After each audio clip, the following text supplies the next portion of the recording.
On a cold February morning in 1992, in the small mill town of Manchester, New Hampshire, a young woman named Cynthia Reynolds left her apartment to walk the 3 blocks to the corner grocery store.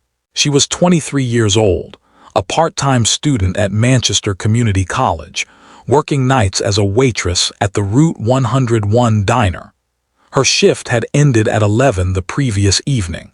Her roommate, Linda Chen, last saw her putting on her winter coat around 9:15 that morning. Cynthia said she would be back in 20 minutes to make breakfast. The temperature hovered at 18 degrees. Light snow had fallen overnight, leaving a thin white film across the sidewalks of Elm Street. By noon, when Cynthia had not returned, Linda called the police. By evening, search teams were combing the neighborhoods between the apartment and the store. By midnight, investigators began to suspect that something terrible had happened in those 3 ordinary blocks on an ordinary Tuesday morning. What they did not know, what they could not have imagined, was that the truth would remain buried for 30 years, and that when it finally emerged, it would come from a place no one had thought to look. The city of Manchester sits in southern New Hampshire, along the banks of the Merrimack River, a place built on textile mills and factory work, where brick buildings line narrow streets and triple-decker houses crowd together against the cold. In 1992, the city was struggling. The mills had closed decades earlier. Unemployment ran high. Many young people left for Boston or Portland, searching for work and a different kind of life. But others stayed, rooted to the place by family, by habit, by the simple inertia of belonging somewhere. Cynthia Reynolds was one of those who stayed. She had grown up in the North End, in a small house on Prospect Street, the youngest of 3 daughters born to Robert and Margaret Reynolds. Her father worked at the post office. Her mother cleaned houses for wealthier families in Bedford and Merrimack. Cynthia had graduated from Central High School in 1986, spent 2 years working retail, then decided to go back to school to study nursing. She was quiet, her friends said later. She kept to herself. She liked reading mystery novels and listening to the radio while she studied. She had no boyfriend, no ex who might have held a grudge, no known conflicts with anyone in her life. The apartment she shared with Linda Chen was on the 2nd floor of a narrow building on Elm Street, across from a laundromat and a package store. The landlord, a man named Vincent Morty, lived on the 1st floor. He kept the hallways clean and the heat running. He said hello to his tenants when he saw them. He shoveled the front steps after snowstorms. On the morning of February 11th, he was inside his apartment watching television. He did not hear Cynthia leave. He did not see anyone come or go. The street outside was quiet. A few cars passed. A delivery truck idled at the corner. The snow on the sidewalk remained mostly undisturbed, except for a single set of footprints heading east toward Bridge Street. Those footprints belonged to Cynthia. Crime scene technicians photographed them hours later, each impression clear and distinct in the snow. Linda Chen woke that morning just after 8. She worked the evening shift at a telemarketing firm downtown and usually slept late. She heard Cynthia moving around in the kitchen, heard the shower running, heard the front door open and close. She rolled over and went back to sleep. When she woke again at 11:30, she noticed the silence. She called out for Cynthia. No answer. She walked through the apartment. Cynthia's coat was gone. Her purse was gone, but her keys were still on the kitchen counter. Her backpack with her textbooks and notebooks inside sat by the couch. Linda assumed she had gone to the store and would return soon. She made coffee.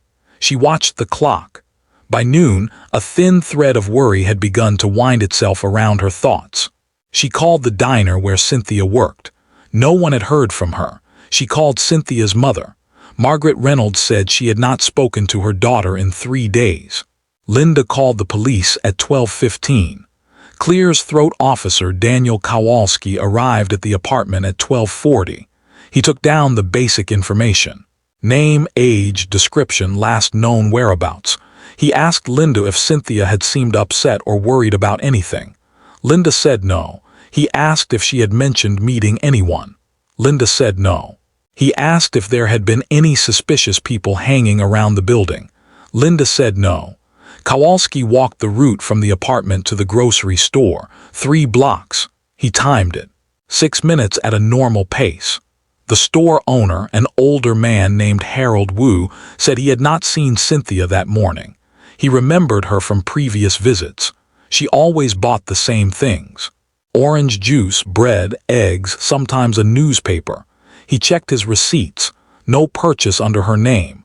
No cash transaction that matched her usual items. Kowalski returned to the apartment and called for additional units. By 2 in the afternoon, a search operation had begun. The search teams divided the area into grids. They walked the streets, knocked on doors, questioned residents. They checked dumpsters, alleyways, parked cars, vacant lots. They contacted hospitals, shelters, bus stations. By evening, more than 40 volunteers had joined the effort, including Cynthia's parents, her sisters, friends from the diner, classmates from school. They carried flashlights and photocopied flyers with Cynthia's picture. The temperature dropped. The wind picked up. The snow began to fall again, heavier now, covering the footprints on Elm Street, erasing the trail. Detective Lieutenant Frank Russo arrived at the scene just after 6. He was a 20-year veteran of the Manchester Police Department, a methodical man who believed in evidence and patience.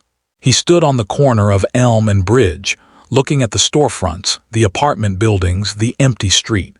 He knew that in cases like this, the first 48 hours were critical. He also knew that the window was already closing. Russo interviewed Linda Chen again that evening.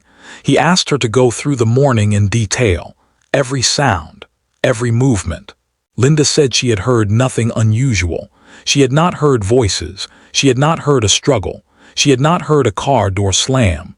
Russo asked about Cynthia's state of mind.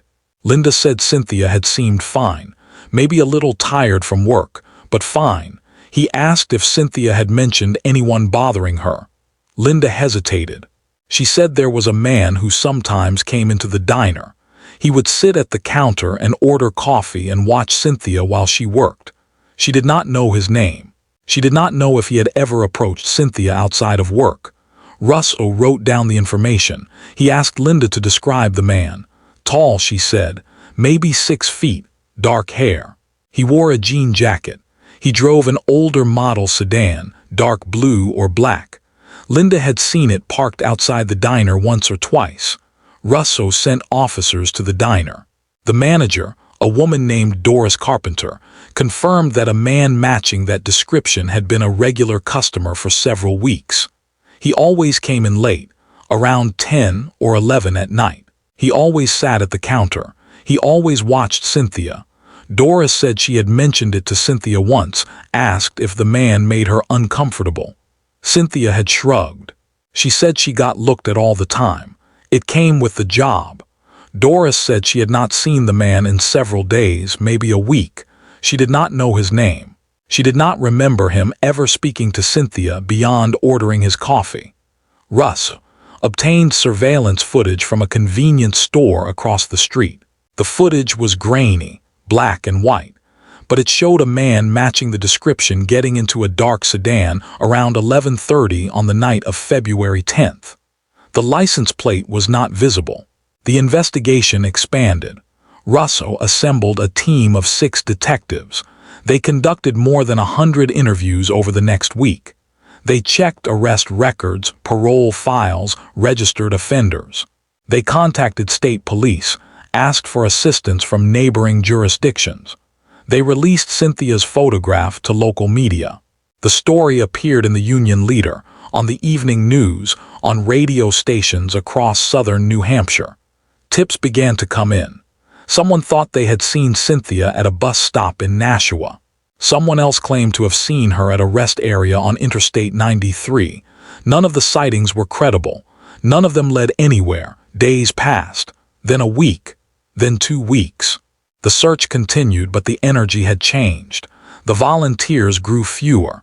The media moved on to other stories. The case began to go cold.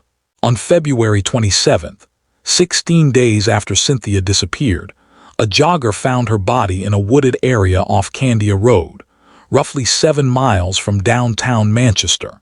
She was lying face down in a shallow ravine, partially covered by leaves and snow.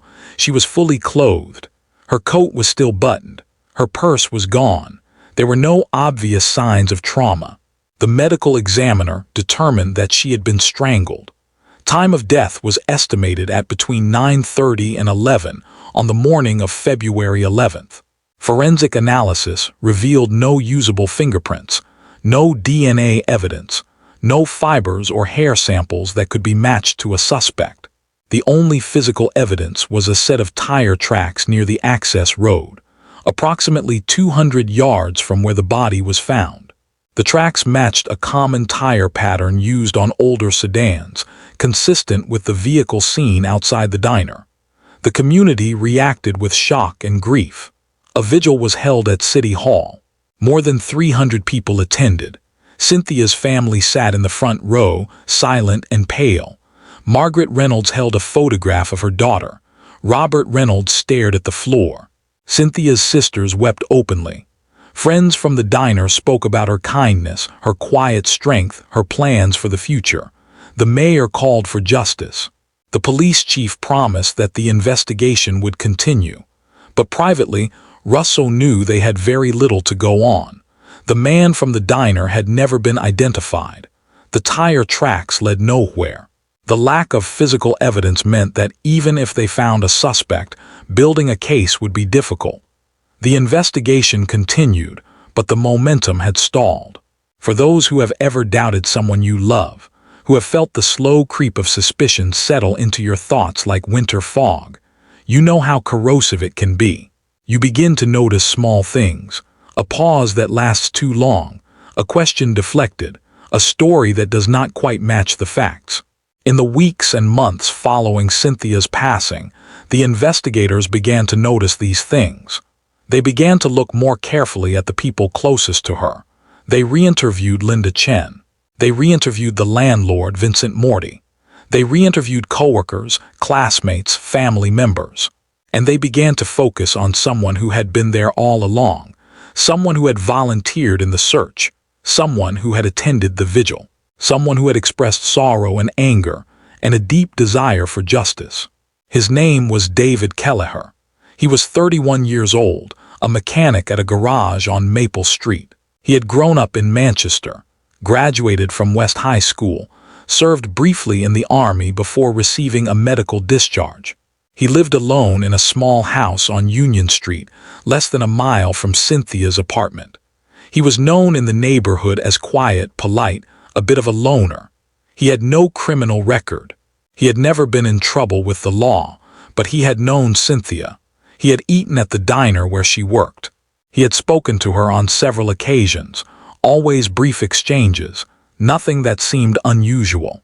When detectives interviewed him on February 15th, 4 days after Cynthia disappeared, he said he had been at home that morning. He said he had been working on his car in the garage. He said he had not seen or heard anything suspicious. He seemed genuinely concerned. He asked if there was anything he could do to help. Deputies whispered quietly among themselves after that first interview. Something felt off. Kelleher had been too calm, too controlled. He had not asked the usual questions. Where did they find the body? How did she die? Was there any evidence? He had simply nodded and said he hoped they would find whoever was responsible. Russell made a note of it. He asked Kelleher to come in for a follow-up interview on March 2nd. Kelleher agreed without hesitation. During that second interview, Russell asked about Kelleher's relationship with Cynthia. Kelleher said they were acquaintances, nothing more. He said he had spoken to her at the diner maybe a dozen times over the past 6 months. He said he liked her. She was nice. He thought she was pretty. He said he had never asked her out. He said he knew she was not interested in dating anyone. Russell asked where he had been on the morning of February 11th. Kelleher repeated his earlier statement. He had been at home working on his car. Russell asked if anyone could verify that.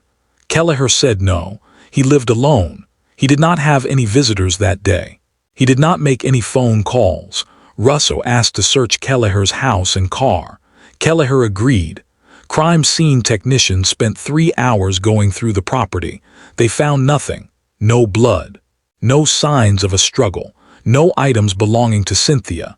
Kelleher's car, a 1984 Chevrolet Caprice, was dark blue. The tires matched the pattern found near the body. But so did thousands of other vehicles in the area. Russo knew he did not have enough for an arrest. He did not have enough to hold Kelleher. He let him go. But he did not stop watching him. Over the next several weeks, detectives continued to investigate Kelleher. They spoke to his coworkers at the garage. They spoke to his neighbors. They spoke to people who had known him in high school, in the army. The picture that emerged was of a man who kept to himself, who did not have close friends, who spent most of his time alone. His coworkers said he was competent, reliable, but distant. He did not socialize with them after work. He did not attend company gatherings. His neighbors said he was polite but reserved. He kept his yard neat. He did not cause any problems. He did not have visitors. One neighbor, an elderly woman named Eleanor Hastings, said she had seen Kelleher driving his car early on the morning of February 11th. She remembered because she had been awake with insomnia, sitting by the window with a cup of tea. She had seen the blue Caprice drive past around 9:20. She had not thought anything of it at the time, but now, looking back, she wondered. Russo brought Kelleher in for a third interview on March 18th. He confronted him with Eleanor Hastings' statement. Kelleher paused. He looked at the table. He said he had forgotten. He said he had gone out that morning to buy coffee and a newspaper at a gas station on South Willow Street. He said he had returned home by 9:45. He said he had not mentioned it before because he had not thought it was important. Russo asked which gas station. Kelleher named a specific location. Russo sent a detective to check. The station's security footage from February 11th had been erased. The store kept recordings for only 2 weeks. There was no way to verify Kelleher's story. Russo asked Kelleher to account for his movements between 9:15 and 11 that morning.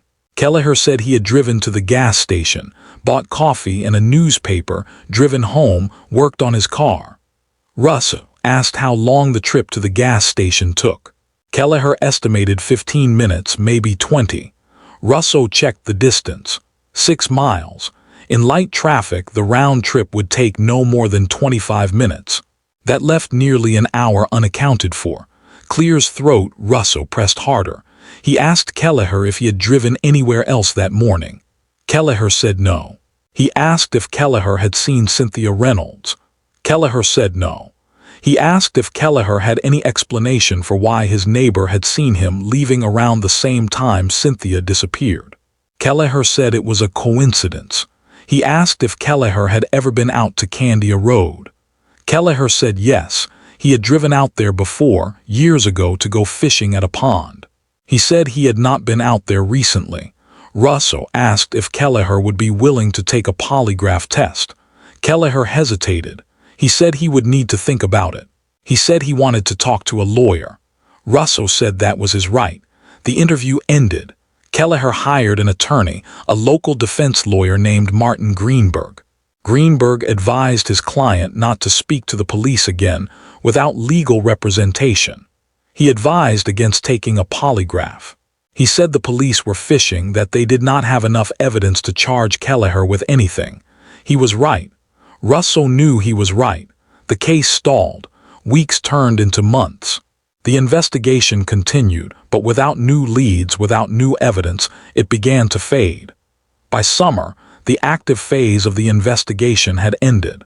The case was officially classified as unsolved. Cynthia's family held a memorial service. They buried her in Pine Grove Cemetery on a hill overlooking the city. Her gravestone was simple. Her name, her dates, a single line. Beloved daughter and sister. The case file remained open, but it gathered dust. Years passed. The city moved on. The detectives moved on. Frank Russo retired in 1998. David Kelleher continued working at the garage on Maple Street. He kept to himself. He did not speak about Cynthia Reynolds. He did not speak about the investigation. He lived quietly, invisibly, a man who had been questioned but never charged, suspected but never proven guilty. For those who have ever doubted someone you love, you know that doubt does not disappear. It lingers. It waits. In 2003, Kelleher met a woman named Patricia Grant at a church social. They began dating. They married in 2004. Patricia worked as a librarian at the Manchester Public Library. She was kind, thoughtful, serious about her faith. She did not know about Kelleher's connection to the Cynthia Reynolds case. He had never mentioned it. She learned about it only years later, after they were married, when a friend casually mentioned that David had once been questioned in a case that had shocked the city. Patricia asked him about it. He said it was a misunderstanding. He said the police had questioned a lot of people. He said it was nothing. She believed him, but belief, like doubt, can erode over time. In 2008, Patricia began to notice things. Small things. David would leave the house without explanation. He would come home late, smelling of cigarette smoke, though he did not smoke. He would be distant, preoccupied. She asked him if something was wrong. He said no. She asked if he was having an affair. He said no. She asked if he was in trouble. He said no. The marriage began to fracture. They stopped speaking about anything meaningful. They moved through their days like strangers sharing a space. In 2010, they separated. Patricia moved into an apartment downtown. She filed for divorce in 2011. During the divorce proceedings, she hired a private investigator to look into David's finances, to determine if he had hidden assets. The investigator, a former police detective named Thomas Brennan, began digging into Kelleher's past, and he found something. Brennan discovered that in 1995, 3 years after Cynthia Reynolds had been found, Kelleher had been questioned in connection with another incident. A young woman named Rachel Morrison had reported that a man in a dark blue sedan had followed her as she walked home from work one evening. She had managed to lose him by cutting through a parking lot. She had reported the incident to police. She had provided a partial license plate number. The number matched Kelleher's vehicle. Police had interviewed him. He had denied following anyone. He said he had been driving home from work. The case had gone nowhere. There had been no witnesses, no evidence. The report had been filed and forgotten. Brennan also discovered that in 1998, a woman named Jennifer Liu had filed a restraining order against a man who had been showing up at her workplace, watching her, making her uncomfortable. The man's name was David Kelleher. The restraining order had been issued. Kelleher had complied. He had stayed away. The order had expired after 1 year. Neither of these incidents had resulted in charges. Neither had been connected to the Cynthia Reynolds case. But together, they painted a picture of a man with a pattern. Brennan took his findings to the Manchester Police Department in 2012. The Reynolds case had long been cold, but the new information prompted a re-examination. Detective Sarah Lynn, who had joined the department in 2000, took over the case. She reviewed the old files, the old interviews, the old evidence. She tracked down Rachel Morrison and Jennifer Liu. Both women confirmed the incidents. Both women said they had been afraid at the time but had not pursued the matter further. Lynn also discovered something else. In 2010, a man named Carl Benson, who had been in prison for an unrelated offense, had told his cellmate that he knew who had taken Cynthia Reynolds. The cellmate had reported it to authorities. Benson had been interviewed. He said that in 1992 he had been living in Manchester. He said he had known David Kelleher casually. He said that one night in a bar, Kelleher had been drinking and had said something strange. He had said that he knew what it was like to want something you could not have. He had said that sometimes you had to take what you wanted. Benson had not thought much of it at the time, but later, after hearing about Cynthia's case, he had wondered. He had never come forward because he had been afraid of getting involved. He had a criminal record. He figured no one would believe him anyway. Lynn brought Benson in for a formal interview in 2013. He repeated his story. He said he was willing to testify. Lynn also re-interviewed Eleanor Hastings, the neighbor who had seen Kelleher driving on the morning of February 11th. Hastings was now in her 80s, but her memory was clear. She confirmed what she had said 20 years earlier. She had seen the blue Caprice around 9:20. Lynn obtained a warrant to search Kelleher's current residence, a small house on Beach Street where he had been living since his separation from Patricia. Crime scene technicians spent 2 days going through the property. In the basement, they found a box of old newspapers. Among them was a copy of the Union Leader from February 12, 1992, the day after Cynthia disappeared. The front page headline read, "Local Woman Missing." The article had been carefully cut out and saved. Also in the box were other newspaper clippings, all related to the case. Articles about the search, articles about the discovery of the body, articles about the memorial service. Kelleher had kept them all. On September 4, 2014, David Kelleher was arrested at his home and charged with the abduction and slaying of Cynthia Reynolds. He was taken into custody without incident. He did not resist. He did not speak. He was transported to the Hillsborough County Jail. Bail was set at $1 million. The arrest made headlines. The Union Leader ran the story on the front page. Local television stations covered it extensively. The community reacted with a mixture of shock and relief. Many people remembered the case. Many had wondered if it would ever be solved. Cynthia's family issued a statement through their attorney. They said they were grateful that the case had finally moved forward. They said they hoped for justice. Those who knew David Kelleher were divided. His co-workers said they were stunned. They said he had always seemed normal, harmless. His ex-wife, Patricia Grant, told reporters that she had always felt something was not right. She said she had tried to ignore it, tried to believe in him, but the feeling had never gone away. She said she was not surprised by the arrest. His attorney, Martin Greenberg, who had represented him in 1992, declined to comment. The trial was scheduled for May 2015. The prosecution built its case on circumstantial evidence. They presented Eleanor Hastings' testimony about seeing Kelleher driving on the morning of the disappearance. They presented the timeline discrepancies, the unaccounted hour between 9:15 and 11. They presented the tire track evidence, noting that Kelleher's vehicle matched the pattern found near the body. They presented Carl Benson's testimony about Kelleher's strange comments in the bar. They presented the evidence of the newspaper clippings found in Kelleher's basement. They presented Rachel Morrison and Jennifer Liu, who testified about Kelleher's pattern of following and watching women.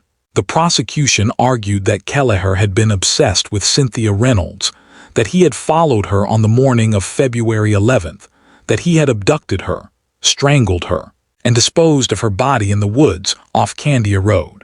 They argued that he had kept the newspaper clippings as trophies, as reminders of what he had done. The defense argued that the evidence was entirely circumstantial. They argued that being seen driving on a particular morning did not prove involvement in any wrongdoing. They argued that the tire track evidence was meaningless, as thousands of vehicles shared the same tire pattern. They argued that Carl Benson was not a credible witness, that he was a convicted criminal with a motive to lie. They argued that keeping newspaper clippings about a local case was not evidence of guilt. They argued that Rachel Morrison and Jennifer Liu's testimony was irrelevant, that neither incident was connected to Cynthia Reynolds' case.